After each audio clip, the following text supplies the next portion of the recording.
The Norwegian Method. I'm Olav Alexander Bu, peak human performance developer, coach to Christian Blumenfeld and Gustav Iden.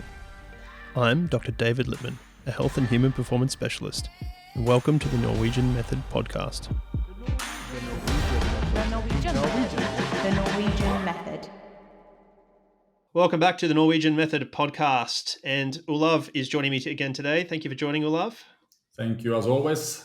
And we're going to do some questions from listeners. So we asked for some questions. People have submitted them across. To be honest, some of these questions are a little bit older. So hoping that those people are still listening and will hear these. We'll hear their names. We'll hear the questions and enjoy hearing them. And we select questions based to try and answer other people's questions as well. So some of these will hopefully answer people's questions that were asked by somebody else. So that's the preamble, and we'll get going because we want to get as many questions done as possible.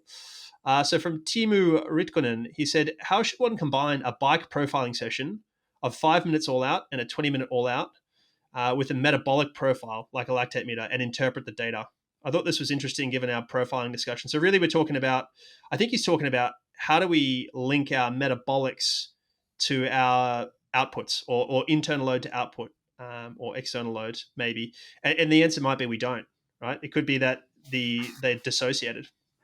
There are always at least two things to the measurement. We very often talk about a single number, but we can also talk about the rate or change delta, for example. So you can say that just to take that, for example, if you were using the VO2 master to quantify metabolics on your 20-minute and your 5-minute all-outs, what you would probably see with both of them is that possibly both of them could lead actually to VO2 max. Simply because your 20-minute is going to sit around your critical power, or what we also say is let's say in metabolic terms, around your VO2 steady state, or just above your VO2 steady state. And anything that sits at VO2 steady states at the beginning with a little bit more fatigue, a little bit more heat, or as you get warmer because you really go hard, and you are disrupting more and more homeostasis, will start also to cost more oxygen, and it will eventually start just to escalate. So VO2 starts to come up. However, you can also say that this is the same for 5-minute all out as well. It's not like you're going to hit your VO2 max the moment you hit your power meter. So the moment you go all out, or let's say 5-minute all out on your bike, and let's say that you even overpace yourself a little bit in the beginning, or whether you go up and you try to keep it steady and you just aim for something that you think you can last for 5 minutes. So if you then basically end up fatiguing after 4 minutes and 50 seconds or 5 minutes and 11 seconds, really doesn't matter. There are many ways to do this. But you can say that if you're then using VO2 in this kind of context, we have to remember also where we are measuring.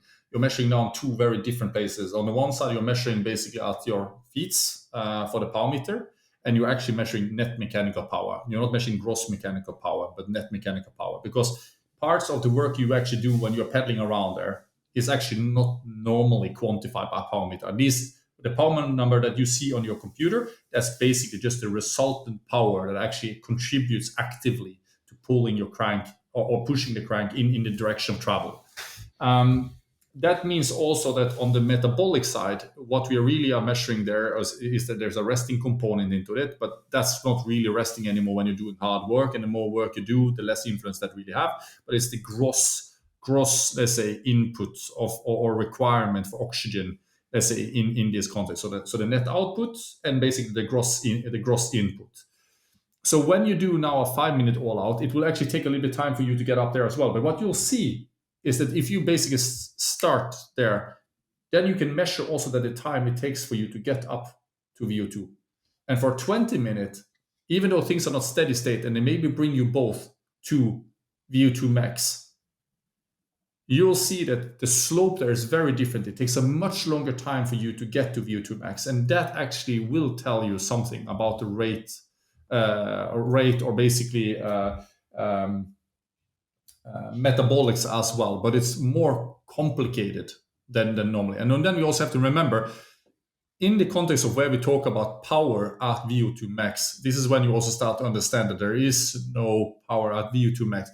we could say that purely from an efficiency perspective and calculate and say, okay, well, your efficiency, your biochemical efficiency is this. So that means basically for the power that you produce, you require approximately this much oxygen to do that. So you can then calculate a approximate power at VO2 max. But in general, as long as you are around VO2 steady state or above, that will normally, then it's just a matter of intensity and duration that will before you are arriving at VO2 max.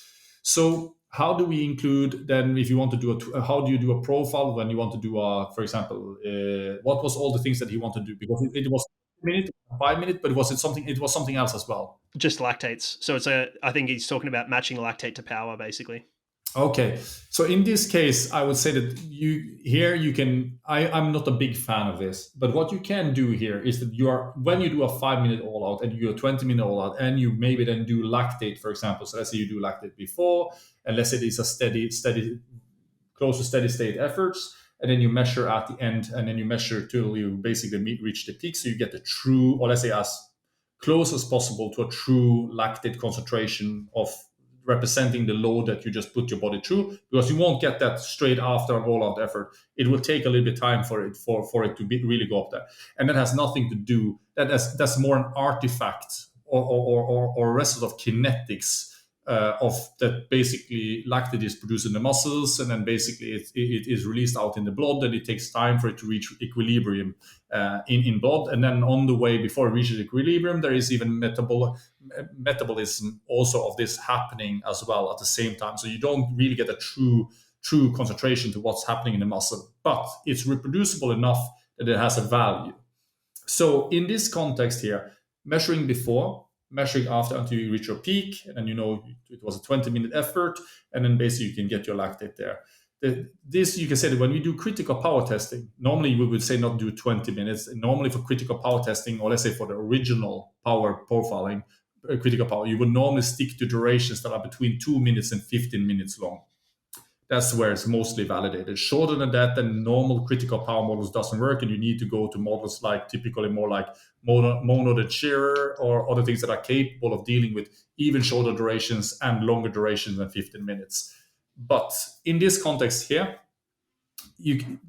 how do you find critical power? For those that are looking a little bit into critical power and that are doing then, for example, either 2 point or ideally 3 to 4 points in there, this is a regression modeling. And the same thing you can do with lactate. The way when people talk about terms like VLA max and other things like this, it's actually just regression of the same things, nothing else than that. And that means that because when you do 20 minutes, for example, that means that you get a power number at the end. This was our average power at the end of this one, and it was 20 minutes long. That was how long you did it. So you have two actually very important informations there: duration and power. There's the same thing actually with lactate as well. You have duration and you have a lactate concentration afterwards that you reach there, and that you can actually feed it into to do regression modeling. There are open source models for this now, so if people wants to play around with it. However, I would not recommend doing it. And we have talked about this before as well. And that's because you already sit with the most valuable information that you actually want to have. This athlete were capable of doing this power for 20 minutes. Don't do anything with it. Don't add a multiplicator of 5% or whatever, or reduction of 5% or whatever to it. Keep that 20-minute power and don't surrogate it for 60-minute power. Because what you truly are looking for here is just something that you can compare from time to time to time to basically see what is really happening here with this athlete. The same thing also with the 5-minute power. The duration, whether that was then 4 minutes and 43 seconds or 5 minutes and 10 seconds and average power of this before they basically reached fatigue, that's the raw number that you actually want to keep there. But what you can also do now is that you can actually take and divide the 20-minute power by the 5-minute power, and you get a percentage. And this coming back to one of the previous episodes where we talked about profiling and steep versus basically flat curve. And here, basically, if you basically need to increase the endurance of this athlete, and you've come to a point where you're not able anymore to increase both 20-minute power, longer duration power, and short duration power, this is when you need to pivot or prioritize a part of your curve. That means in this case here that if you see that, well, we need to increase your endurance, of course, ideally you would like to keep the 5-minute power unchanged and just bring up the 20-minute power for your athlete. What you will normally see is that lactate production comes down. So that lactate concentration that you even have at the end really also starts to come down, meaning that also if you want to use VLA max terms, that your VLA max is coming down. But I actually want to stop. I would even want to kill that part of it here already, because it's a little bit like one thing you already learn in children's school. And I would also go so far to say that Mader, which is the inventor of the term VLA max, Alois Mader, very famous German researcher, he never intended this for be a practical tool to be used in practice. It was a theoretical model to explain energy metabolism. And it was a term where basically lactate was a tool that was used, and it was a practical way of communicating something, not to control anything. We have far more scientifically rigorous first principle methods to quantify the exact same thing, such as, for example, utilization. And utilization is normally quantified as basically the difference between VO2 at VO2 max versus VO2 at maximum steady state condition. That's normally how you do. And then you get a ratio between the two. For example, 85%, or for extreme marathoners, maybe far into the 90s, 93, 94, 95% of basically their VO2 max. But what you'll see is that marathoners, for example, they don't have a very high VO2 max. Very often they have been documented, like Eliud Kipchoge, for example, which was quite rigorously tested in the Breaking 2 project. He demonstrated a VO2 max lower than 80. And then you can say, how on earth is that possible? Simply because his efficiency is so extremely high. His utilization and efficiency is extremely high. Utilization meaning that he can run at an extremely high percentage of his VO2 max for the whole event of the duration. And on the other side as well, relying simply because he has such a high utilization on much, or let's say primarily on carbohydrate, though fats as a large proportion of that in there. It has nothing to do with fat max. This has to do with utilization, which kind of substrate are using at different intensities, and then being able to use that at a extremely high or close to its maximum sustainable, or let's say VO2 max for 2 hours, for 2 hours straight. And then on top of that, being able to use very little oxygen per kilometer run, which is the efficiency part of it. This means that for a 5-minute and 20-minute, for example, when you do this and you said, okay, this is an Ironman or high Ironman, and basically we need to be able to rely on less carbs, so you can go faster for the same amount of carbs, it's maybe more correct to say, because it's no problem to stay in the breakaways and so on, but you fatigue too much when you come out on the run and you are slowing down there because you are almost bonking. Then you can say that even in sometimes then the 20-minute power is a more important focal point for you than the 5-minute power is. So you will actually even be willing to sacrifice a little bit on the 5-minute power to come down and 20-minute power to come up. When you add in lactate, what you're also then looking for at the same time is basically that you see that lactate concentration is starting to come down by trend. Like you can have a session where maybe it's a little bit higher again because it's influenced by nutrition, timing of day, other things like this. But when you do a lot of measurements, you really want to see that the trend is coming down a little bit for this athlete at a higher power, at a higher output, meaning that there's a little less reliance on the glycolytic system to feed the same amount of power, for example.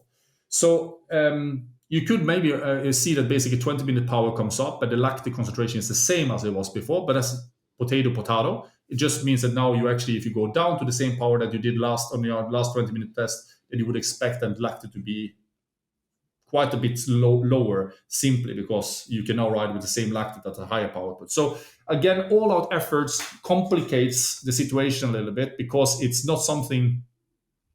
There are more kinetics, dynamics involved in that kind of measurement. So when it comes to measurements, I would say that how do you bridge these together? Yes, you can do that, but it's very important that you then compare from time to time, and you do this. You have to do this more regularly to see what is really changing here. but it's a little bit different from a step test where you have steady state conditions until you have unsteady state conditions, and you're looking at where does the steady part sit versus the unsteady, how are the slopes of this, and then basically what's the utilization between steady state, maximum steady state, and VO2 max. The Norwegian method.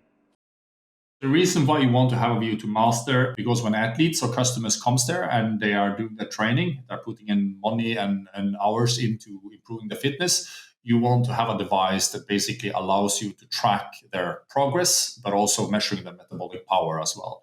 And then on top of that, the only way to truly be able to do individualization is also to measure the utilization of the athletes. And there is probably no better device on the market to do that with than, for example, the VO2 master.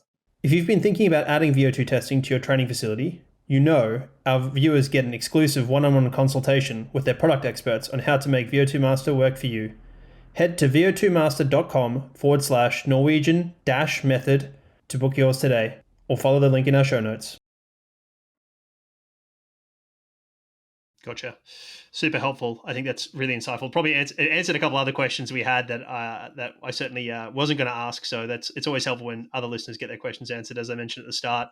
Second question from Scott Fenwick. You've mentioned in podcasts the efficiency of metabolic energy conversion to mechanical is around 20%, and 80% goes to heat. And I think that's pretty well established in the literature as a good estimate.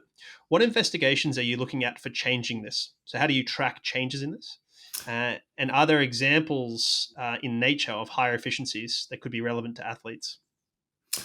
I'll actually add an important part to that. When we say 20% mechanical and 80% heat, it's not entirely true. We actually have to, I want to be very clear on this. The 20% mechanical is actually net mechanical. It's not even a gross mechanical. So we say gross mechanical, probably 22%. Probably around there. But for simplicity, we say 20%.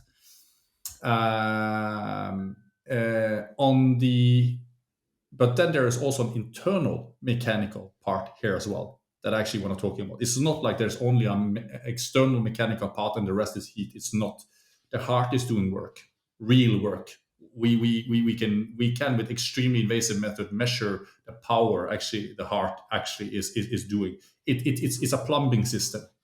So actually, by looking at, for example, blood pressure, for example, putting in thermodilutors, other things like this, we can actually quantify the work that the heart needs to do. The heart has a metabolic requirement in order to do that mechanical work internally in the body. Lungs. In the same way you're pedaling your muscles, you are breathing. You're actually breathing in, out, in, out. There are blood that is pumped around in the body, like we talked about. The brain requires energy. Basically, you're producing heat. There are so many things that are really going on here that there is also a significant internal mechanical power requirement as well. But sake of simplicity, we put a little bit into the bin of, let's say, just heat or let's say call it other work. And the reason for that is because we are not able to make use of it. It's not like we can change something on the go that will improve this. Okay, we can talk about a little bit about strategies around fueling or heat management, whatever, that can improve a little bit the internal work component a little bit. But in the end, simplicity, 20/80, that's what we say. When it comes to how do we quantify this? This is actually where you, for example, if you have a VO2 master and you measure the oxygen uptake from a person, we can use something that is called stoichiometry. So, for example, a carbohydrate, for example, if you have let's say a glucose molecule, for example, C6H12O6, for example, when we want to split that and we want to have ATPs out of that process, and then obviously we are getting pyruvate, and then we are getting if there is enough, then we can bind it back to lactate. Then basically in this part of it actually is a chemical reaction that binds, for example, oxygen molecules and so on. And this is something we can reproduce. We can reproduce in laboratory settings and so on. We are now into the physics or the chemistry part of it, which is extremely precise. part. I like this part far better than I do physiology, to be honest, because it is so measurable, so quantifiable, and so on.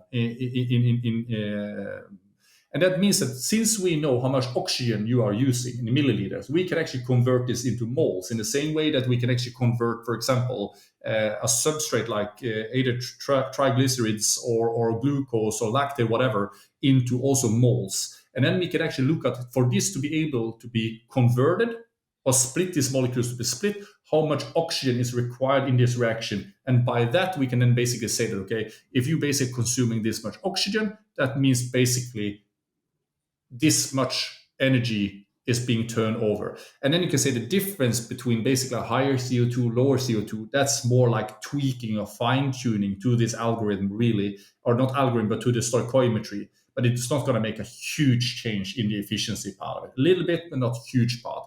The main component that you really need to track is the O2 component or the oxygen component.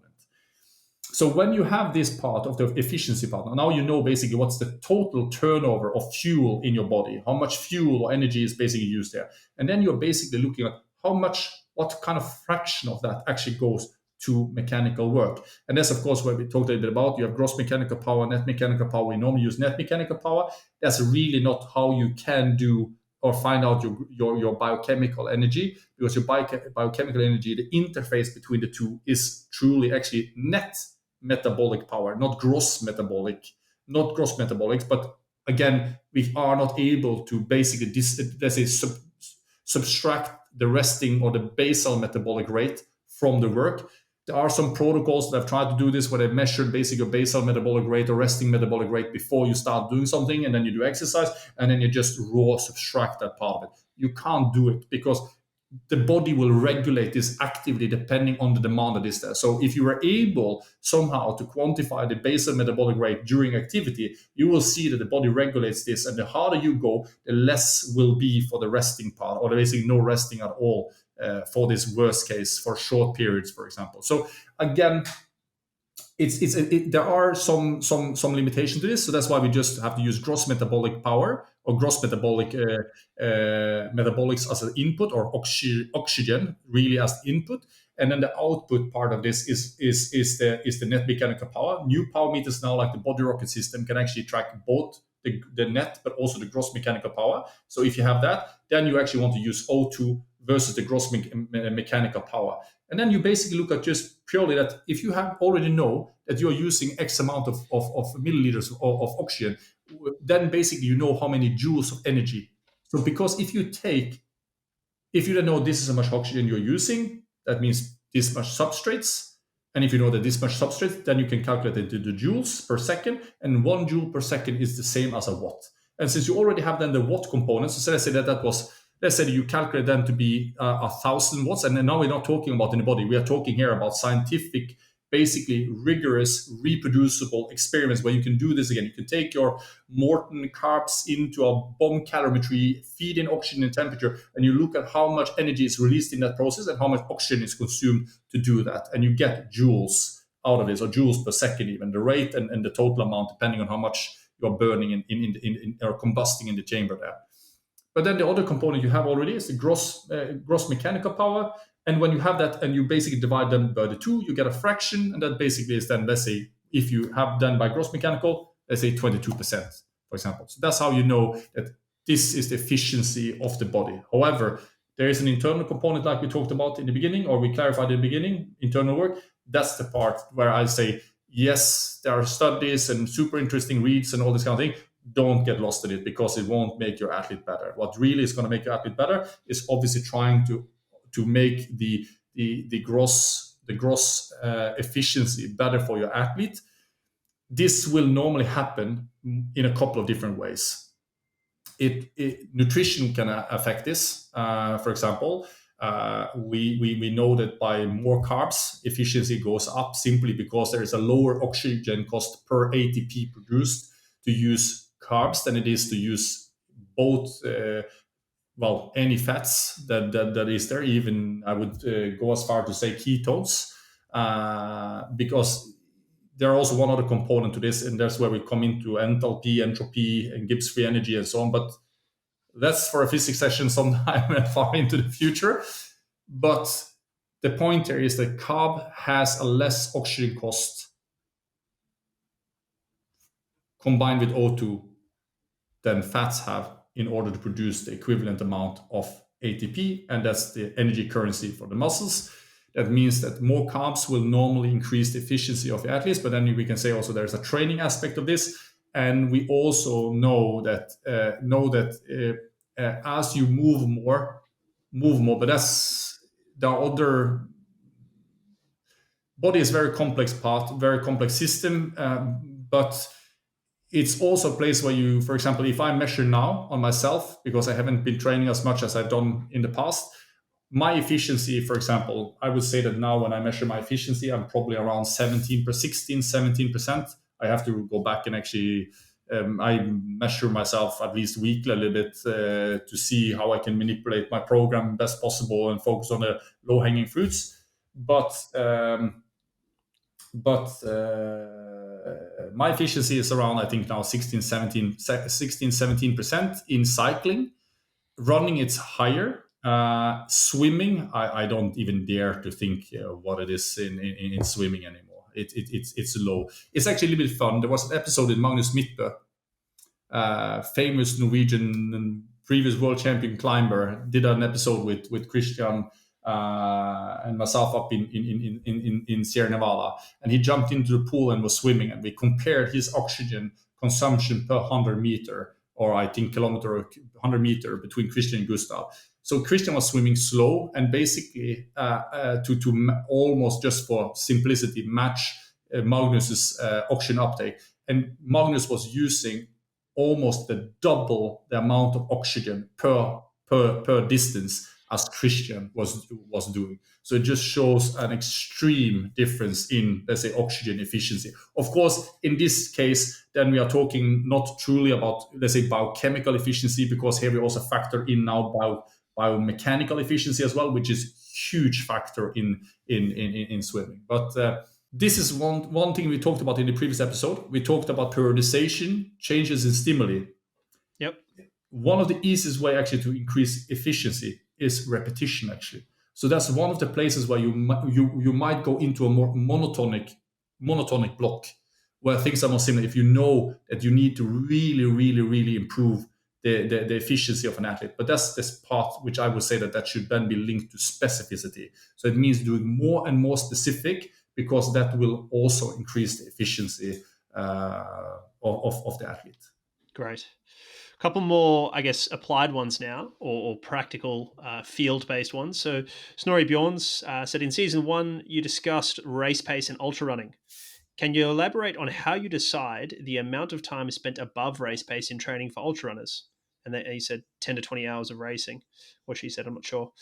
Given a large volume of training in general, speed sessions are expensive and risky regarding injuries. So it's really in this context where, I guess, we sort of made the point, I remember this conversation, is that ultra running is a strange sport in that most of your training is probably above race pace because of the duration of racing. So how do you think about that? I think this is probably, I'd say that most running is above that. If your race is 10 hours plus long, I'd say most of your running is faster than that by virtue of just that's the way it is. Same for Ironman. Yep, that's fair. Yep. So how do you think about apportioning it? Is it just about power duration curves or speed duration curves, and trying to get, I guess, getting a curve that looks right metabolically, and then specifying from there? Volume here is actually work, either the distance, total distance, or total joules of work that is done. And on the x-axis sits hours. And then what defines the intensity here, then ballpark is actually just a combination of the hours and then actually how much distance or joules of work that is being done. And obviously the more for 20 hours, the more distance or the more joules you're doing, automatically intensity has to come up, because it just dictates that you need to run faster because you've already locked the amount of hours. So I would say that this actually comes down to that you want to do as much work or distance as possible in a sustainable period of training that you have. And that means also that, just pushing up the intensity by going faster. I completely agree. It's always a place where you start to come closer and closer to where things becomes risky. So you need more precision in whenever thing you do, better calibrated body to pick up signals and all things, and actually put on brakes, take it a little bit easy, because consistency is the king in the end. But I would say that as long as you're able to keep your consistency quantified as what I would say a minimum running 3 months or a macro cycle, and you are capable of keeping that, I would always look to try to bring up intensity a little bit on my sessions, in some sessions, to be able to do more distance for the same amount of hours that you have available. Because we can say that hours on the one side doesn't say anything, but they are also absolute in other terms, because it's basically just one of the metrics that we all have to relate to, no matter whether we are elites, amateurs, sitting on a podcast or whatever it is. There are just a finite amount of hours in a day in our life, and then it comes down to, or between now and a race, and we want to get the most out of it. So we have to remember that efficiency, or also and for example, fat max is a construct that is misleading, because you can actually increase your fat max by just focusing on your VO2 max and VO2 steady state. But all of them, these intensities are now above your maximum lactate state, and far above your LT1 and fat max as well. But you can still increase your fat max significantly by only focusing on those two. But it depends on the dosage or distribution of the two. So if you keep your 5-minute power of 5 minutes, let's say your 5-minute distance, for example, all of distance, you keep the dosing there reasonable, but you increase the dosing as much as possible by just pushing extensively on the VO2 steady state sessions, for example, or let's say threshold sessions, to put it that, to use a term that which maybe more people are familiar with. Utilization will come up. You will flatten the curve on athlete, utilization will come up, and basically what will happen, fat max also comes up. So fat max training, it's a different concept we have touched a little bit on, but it has more to that when you get extreme programs and you actually are looking at what are the limitations for me to progress on my harder sessions, threshold sessions.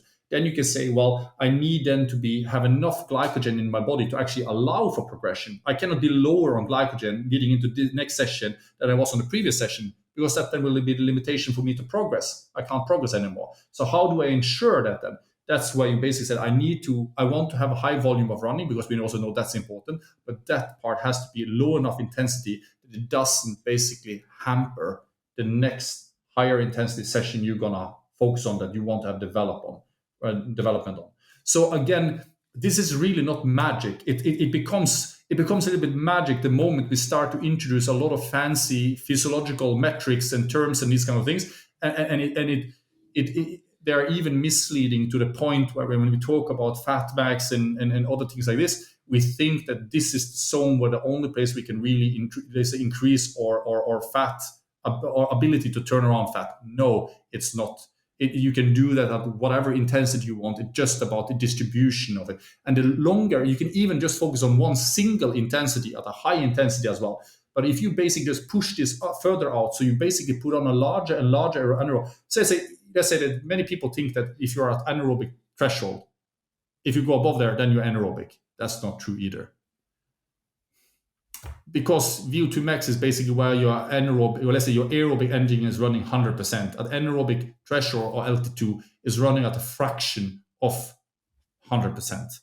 So VO2 max is really where you basically start, that every intensity above there mostly is dictated by glycolysis. And that means that if you, for example, are even running set all your sessions at above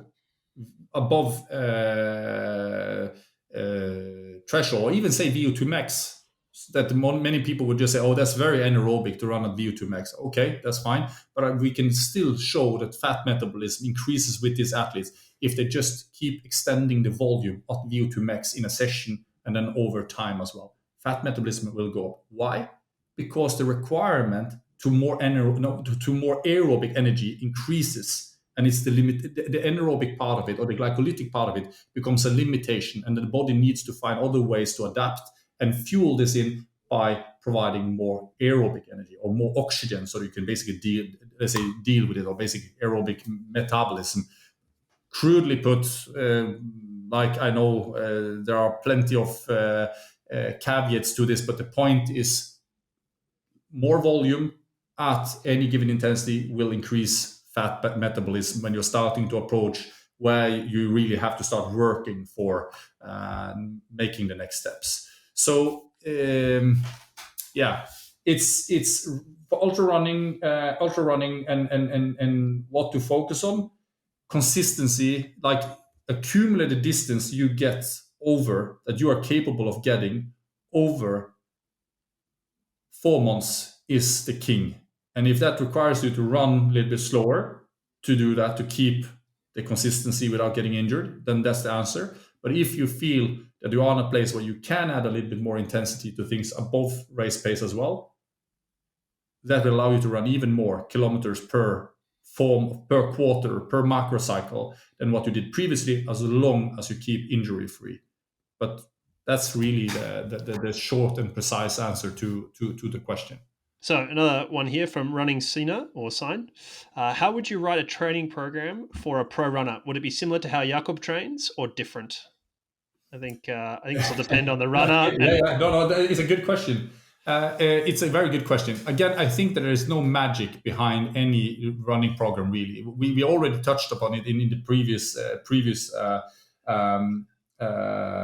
answer, and that is that there is a finite amount of hours that you got available, and you just want to run more.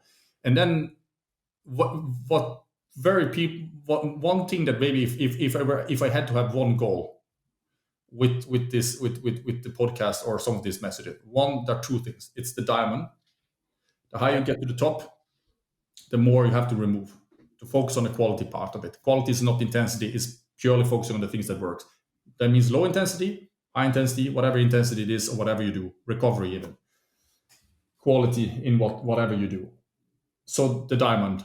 The other part of it is really that don't think of a session as something that has a start and an end. In the same way that you wouldn't think of just an interval in a session.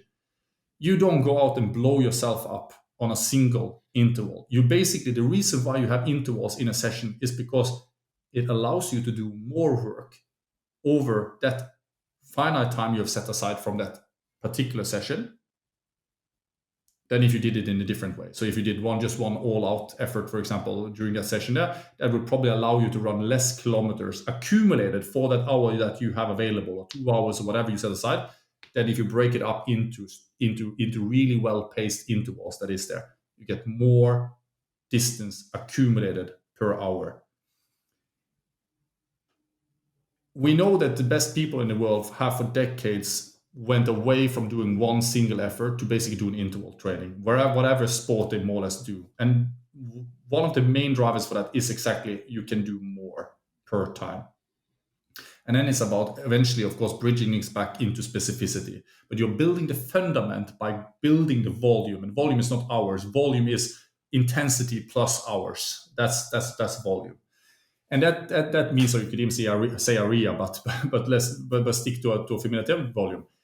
This means, again, that what Ingebrigtsen is simply doing when you talk about a running program is that in the same way that you break up a session into intervals, why wouldn't you just do it for distance in total? Let's say that, okay, what is the best denominator for performance? If you go in and you ask ChatGPT or something like this, and you ask, what's the best predictor of performance? I'm pretty sure you will get back, it's VO2 max. Okay, so it's VO2 max. But then the next question, but how do I get the high VO2 max? Eventually, what you will come to is high volume. That's where you will get. You can get a good volume. You can get a good VO2 max with a limited amount of volume, but you will never get elite VO2 max unless you do the training that is required to do it. We know that you can manipulate a high VO2 max by focusing more on the high intensity part, but at some point you need to increase the fundament to take the next steps there as well. So volume, I would say, is the best predictor of performance because it also encapsulates consistency as well. If you are sick, injured, whatever, volume will come down. It's just the consequence of that. So consistency, again, is something people talk about, but volume is actually really the metric that you can almost use for this. Then you can say, yeah, but I know people that are training more than others. Yeah, well, that's where the precision part comes in. You need obviously to know how to distribute this volume to really be able to make sure you get the right performance for your athlete that is there. And of course, the larger the volume becomes, exponentially more important becomes the precision in trying to get this right, the balance right for this. So would I make a program like Ingebrigtsen? Well, that's a little bit where you can just say, okay, how do you then get better? Well, we know that volume is the best predictor, if done right, with precision, best predictor of performance. So then the question is, how can I run more than Ingebrigtsen? Well, it's about not confining yourself to an interval, thinking that, oh, this is a good session, oh, this is a good session. Think of it as a continuous timeline that stretches over a year even, or a month. And basically what you do between sessions, your body is still doing work. So if basically you just had a VO2 master on you all the time, and the only data I had available from you as an athlete, I could only see the oxygen consumption. This would just look like a continuous running file all the time, because even at rest you're using oxygen, but it looks like, okay, this seems to be so low intensity here that, and even if you took away the timestamps, you didn't say what time of the day did these different activities. Of course, I would see there's a longer period, probably of 8 hours or something like this, where it's low oxygen consumption. I could say, probably that's the rest part. And then basically a little bit higher, a little bit lower, and suddenly it becomes very much higher, which, this is probably the training session. But think of this in the same way that you're doing an exercise, and you're doing an interval, and you have a high oxygen consumption, and you have a break, and then you get a new interval again in order to accumulate more throughout the session than you could if you did just one all out. That you have set breaks sometimes even as a tool to even allow you to do maybe even more work in a period. And then you can just think of the breaks between two sessions as a set break as well. The point that you are just looking at is basically, how can I create a program here that allows me to run more? And that means sometimes actually splitting a session that normally was, for example, lasting for 2 hours into, rather than, for example, 2 sessions that last 1.5 hours and you get 3 hours instead. And because your one session is 1.5 hours now instead of 2 hours, you leave that session, you feel fresh, you feel ready, you are not as fatigued anymore. And then you get a couple of hours to eat and rest, and you can go back in again. You can do the same thing again, or maybe a little bit then different session, for example, in the afternoon, but where you build on this and you are able to accumulate even more. So total distance can go up without that you fatigue, in the same way that one single, like all-out effort compared to breaking it up into intervals allow you to accumulate more. So would I program a program like Ingebrigtsen? Well, it really just comes down to physics in the end. We know that there's a very strong correlation between volume and performance, and it comes down to just who is the smartest in basically taking the largest volume and fitting it into a certain time period, let's say a macro cycle or a year annual cycle, for example, in a way that they actually are able to comply and actually be able to do that again the year after and the year after and the year after and so on. So my answer is, would it be something like Ingebrigtsen? Well, for the trials, it's even more extreme. They do 3 sessions a day. The Ingebrigtsen doing 2 sessions a day. Traditionally, many people have done 1 session a day. We have been thinking about 4 sessions a day, for example, even. But then it's a little bit like you also need a break in between there where you maybe need to eat and other things, slow down a little bit. It's the mental aspect of it. So there are also some limitations to this. It's not like we can just have many sessions. But you could, for example, extend session, have a longer set break in there where you have a more like a active break or whatever, or something like this. I know of other athletes in other sports that have extremely long session, but are past the session which is so low, call it intensity, but where they just stay there because they know they are going to repeat the efforts a little bit later, but not the traditional long set break. It's a long in between there. So. Answer to the question, yes, probably something along those routes, but it has nothing to do with Ingebrigtsen and they being successful with it. It is for me pure physics. The Norwegian method. The reason why I use Maurten with the boys is because it reduces the GI stress. And the reason why it reduces the GI stress is basically because carbohydrates are packed in a hydrogel. And why that is important again is because if you can then take more carbohydrates per time, it means basically also you can train faster or race faster, which ultimately is the goal in our sport.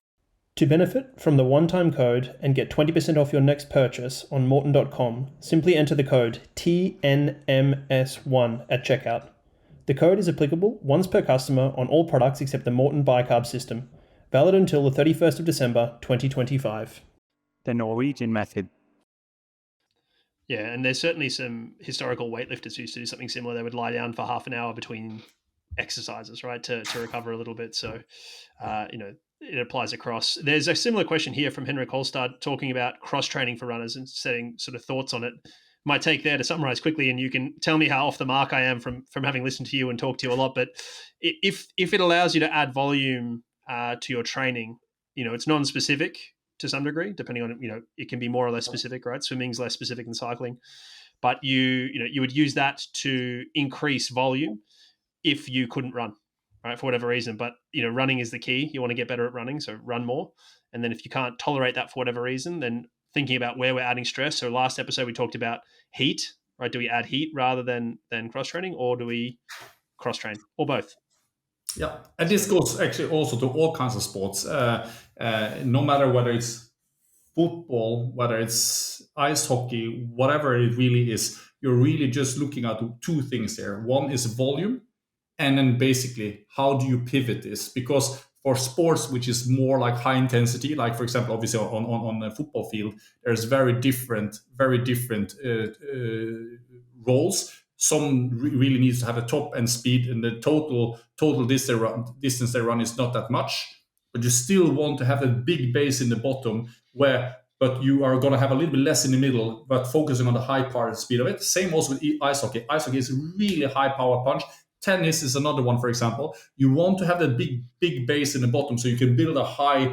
It's like a pyramid. If it gets too narrow, it becomes weakly injuries, sicknesses, and other things like that. But if you have a big base like this, it allows you to build robust, higher also peaks, but it might not look like a traditional pyramid. It will maybe look more like this, because simply you are taking more in the bottom to make sure that fundament is there, that parts of the adaptation is happening there. But for tennis, for example, you need much more. Tennis have gone from being more of an endurance sport to an extreme power-based sport. And that means also that they need this extreme power surges that last very short, be able to recover quickly again before they do it the same again. And that's also with other sports as well. It's about volume, but it's how you distribute it. And that means that, yes, you can't just say that, volume is key. Yes, I would say if I have to look at one single predictor, I would use that. But then next comes precision and how you pivot or distribute this depending on modality. Great. I had a lot of questions in from people wanting to learn about coaching, young coaches, et cetera, things about, philosophical questions for you. So I thought we'd finish off with a couple of these. So who influenced your coaching most inside and outside of coaching? So I know Orion was your coaching mentor. So he probably influenced you most inside coaching, but perhaps outside coaching, who influenced your coaching the most? There are two aspects to it. It's a soft aspect and a hard aspect to it. I've been very fortunate to have a lot of really smart people around me. Orion, of course, was the one that brought me into this and has been incredibly valuable for me throughout. I even had a call with him this morning. We talked also about it's sports, but also a little bit other things as well. He is actually in Mauritius now, kite surfing. He's turning 80 next year, or less in a couple of months' time. He's turning 80 years old, and he's spending a month there kite surfing, putting down hours, which is crazy as an 80-year-old. I can only dream of being that fit when I become there. And then I have done something right, if so. Yeah, you and me both. But nevertheless, Örjan been extremely important for me. Still is. I've had a lot of other people around me, obviously, that have given me an opportunity to do. But let's say influence on coaching, Örjan, purely from discussions and so on. One thing that is very important. I've learned a lot from Christian, Gustav, and Kasper as well. From basically conversations with them. There are things we don't know. There are places where they feel and they can guide me as well. So I've learned a lot from working with them and other athletes that I work with. My wife, in maybe not in intentional ways, but unintentional ways, but I've learned a lot from her. But that has more to that. I would say that what I've learned more from her is more the soft aspects of the coaching part, and not because she told me you should do like this with Christian and Gustav or other athletes or so on, but more through I would call her the leader of our family. It's the family, it's the kids, it's how we relate, how we work together, and these kind of things. And when you are as determined as I at least perceive myself, or let's say targeted, you very often sometimes need just things to go on rails, but rarely things will go on rails. And then the question is, how do you behave? How do you behave in order? Because it's easy to get frustrated sometimes and say, hey, I just need this to work now. I can't spend my time on this now, and so on. But there's short-term gains and there are long-term gains. And winning is about long-term gains, never about short, or very seldom about short-term gains. And that's one of the things maybe I learned the most from her is patience. I would say involuntarily, not because I wanted, but because I was almost forced to it. And I started actually to understand. I knew, of course, patience was important, this kind of thing, but it's something about actually feeling it on your body as well, and actually seeing the long term of it. So my wife have had a huge impact on who I am today. That's a good analogy. There is, we all know how to ride a bike, pedal, steer, balance, but there's a difference between knowing how to ride a bike and being able to ride a bike, right? So it's the same with some of these things. We know patience is important, but when you are forced to experience it, I mean, I'm sure children are the same, right? They teach you this, they teach parents this as well, is that, they teach you patience because you have to be patient with them. Yeah. But I think that's important to hear, because I think people are probably looking for an answer around, learning the technicalities of coaching, right? The sets and reps and intervals and the rest periods and all that stuff. But actually, so much of coaching is the other stuff, and you have to learn that as well, right? I think as a young coach, everyone wants to learn the what. And I think the how is much more important as we become better coaches, or as we become more advanced coaches. And when you talk to advanced coaches, they'll say this to you. But much in the way that you talk about your wife teaching you patience, sometimes we don't learn anything until we're ready to learn it. And so sometimes you just have to make mistakes as a young coach and think everything's about the X's and O's until you get there. So if I was to give advice to young coaches, which is not what this question is, it would be around just being patient with yourself, and it's going to take time, and being open to the fact that you don't want to be the same coach in 10 years as you are today, because that's a bad thing. But yeah, I think to add to that, I think you really being able or dare to stay long enough. That's one. But I think also for me, one thing maybe that is important for me to highlight also with Örjan, there are many times, and long time ago already, where there were domains where basically I had gone further than him, for example. Technology, many places where we were able to measure more things more precisely than what he could. But he was also very open with me, saying that, Olav, you are a little bit here on your own. This is a place where I can't really guide you. But I can say that one thing that has been very important for me in this process is sometimes just somebody to spar with, that you trust in, somebody you trust in. And you can't have too many of these people. There are many people that could fill that role, but you eventually have to pick probably one or a few people for a little bit different things, but maybe a core guy. And the reason for that also is that, and that's not necessarily always maybe the guy with the biggest name or whatever, but it's the guy that has the time. I was super lucky to meet Örjan at the right time in his life that allowed me for him to have time to actually sit and listen to all my crazy ideas and give me feedback on it, and for me to evolve and follow my journey. But it's about, because in the end, the only way, like you say, it's a difference between knowing how to ride a bike and actually riding a bike. And that I think is the key here. The only way sometimes to get there and to be able to fail fast, learn fast, is by actually having somebody to spar with, that you actually feel comfortable with making the decision, knowing that it might fail, but it allows you to then learn fast as well. Yeah. So in terms of resources then, so a similar question here, what are the resources inside and outside of coaching that have influenced you most? I think for me, of course, today we talked already about the diamond.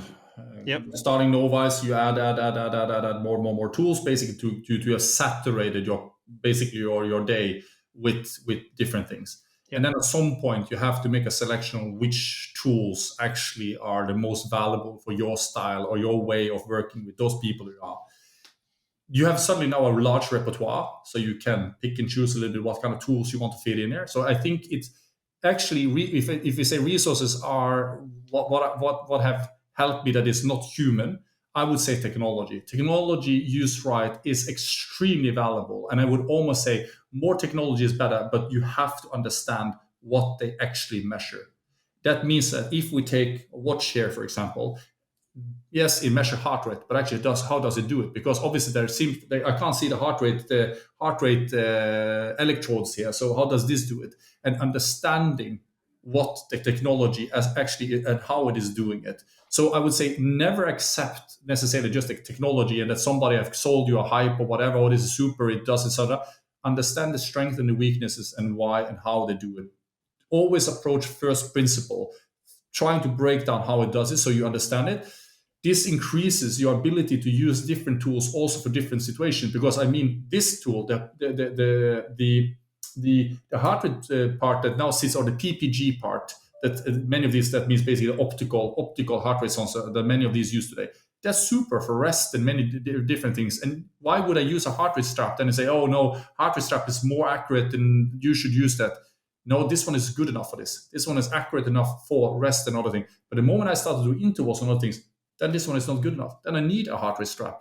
And this have allowed me, I've been sitting and peeling apart sensors and whatever. I've been breaking down metabolic cards, putting them into pieces to see what's inside and how they do it. Watches, power meters, I don't know what. I haven't used a grinder on to break apart to see how it's in there. But it is this curiosity. But tools used right can be extremely valuable in guiding you. Never, let's say, don't take a number and steer by the number, but try to calibrate your feeling for something by finding objective measures that can help you exactly. Like I think it was in the last episode, we talked about, for example, physiology and how it actually makes a language less precise by talking about fiber type distribution or tight fiber adaptations or other things like this. Do you measure it? Do you have tools to measure it? No, but then don't talk about it, because it will only make you less precise or actually start to put things in bins where they maybe don't belong. And that's why it's so important to find tools that can help you calibrate your feeling, not only for your athletes, but for yourself. Why shouldn't you use fat max as, for example, as a metric to guide your song? Simply because you don't measure fat max out on the road. So how do you know that if you say that you prescribe a fat max session and you have a clear purpose with it, how do you know that that person is a fat max? Oh, it probably stays fairly much in this zone normally. No, it don't. We have enough data to show that it fluctuates enough that basically, if you really want to do it, find tools that you're actually going to use in the field. Lactate is a brilliant one. VO2, if you can afford it, for example. Power meter, super, because it basically is non-invasive, non-intrusive. It just stop your computer. Heart rate, for example. Those are the ones you should use, or SMO2 for that sake, but core, for example, core temperature.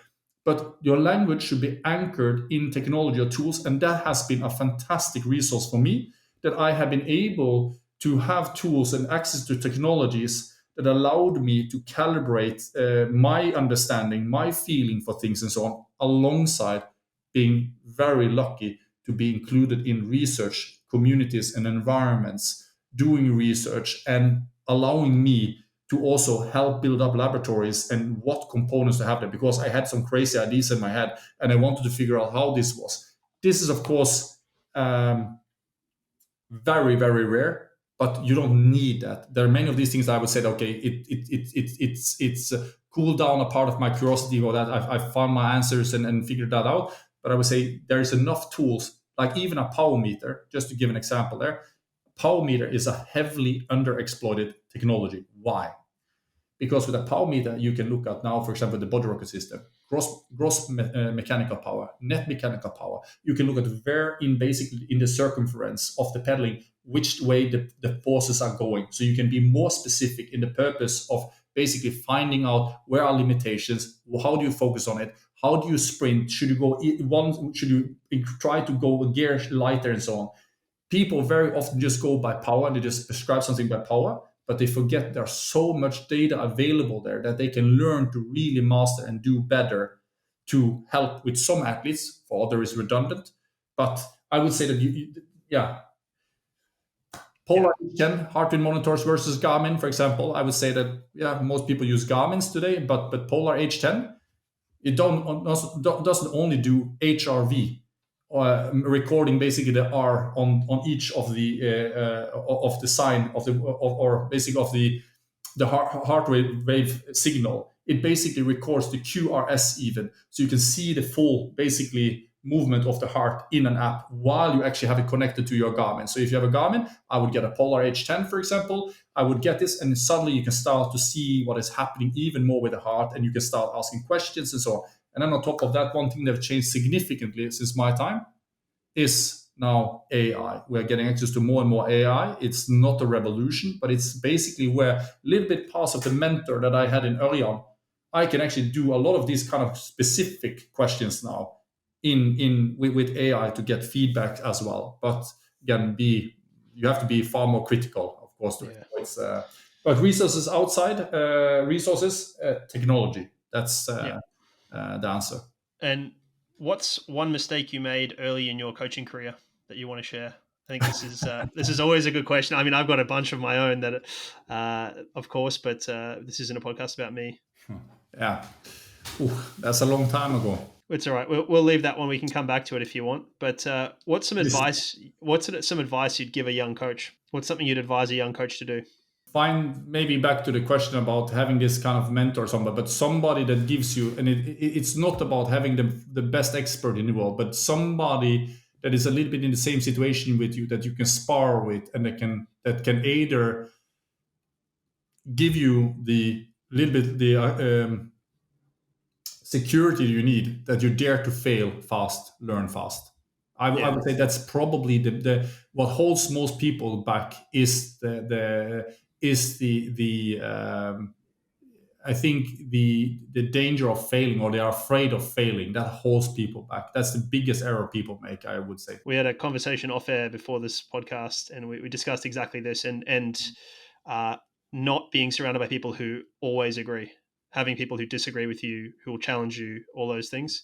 And I was very lucky early in my coaching career to actually live with another coach. And we would just spend hours and hours and hours discussing thoughts and theories and programming and that sort of stuff, and each other's programs. So very quick way to fail and learn and be challenged and do all those things. But if you haven't got an early failure that's come to mind in the last little while, then we might call it a day, Olav. So do you have one that you want to share, or maybe for the next one? I think I'm. It comes back a little bit to the thing. I think one of the things that comes with success, or more success, is that one also becomes, or as you learn more, is that you also start to understand that things are more complex, far more complex than what you originally thought. So I wouldn't say that there are so many things in mistakes I did early in my career. I would rather say that what happens a little bit as you go is that you become more afraid of failing, because you understand that things are more complex, but also because as you maybe get more success, people see more up to you. You also become more afraid of showing that there are things that I don't know. But that's also the danger for the signal that you should be taking serious, because it will slow you down and other people will catch up with you. So the only way to continue to grow is where you actually need to dare to fail. Or to use a quote from Steve Jobs, stay hungry, stay foolish. Stay foolish, stay hungry.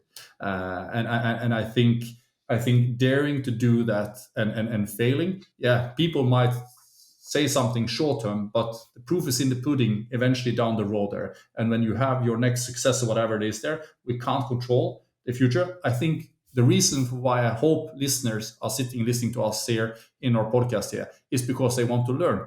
And why do we want to learn? Because it's joy. It's fun to learn. It's fun to learn new things. And then I think we put that up on the wall in front of you, almost like never stop learning.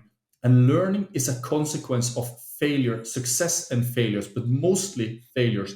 And that is something I think is super important to remind oneself about, that no matter where you come in, yes, life will have failures, and don't be afraid of failing, because it is the first, it's the start to the end, the moment you stop daring to make failures. So use your early part of your career to make as much failures and errors you can possibly do, because you will most likely not dare to do more of them later on in your career, even though put it up, fail fast, learn fast, and never stop learning. That's, I would say, that's the thing that I need to remind myself about, at least, that don't become scared of failing and say stupid things. I say plenty of stupid things, and then I've come to the conclusion that it's people will have their different opinions, and that's perfectly okay. I have mine, and I'm happy to share them. Hope people can learn from them, and then I will also acknowledge my errors and mistakes when I learn. But again, I will never learn unless some also challenge me on this kind, and I love that.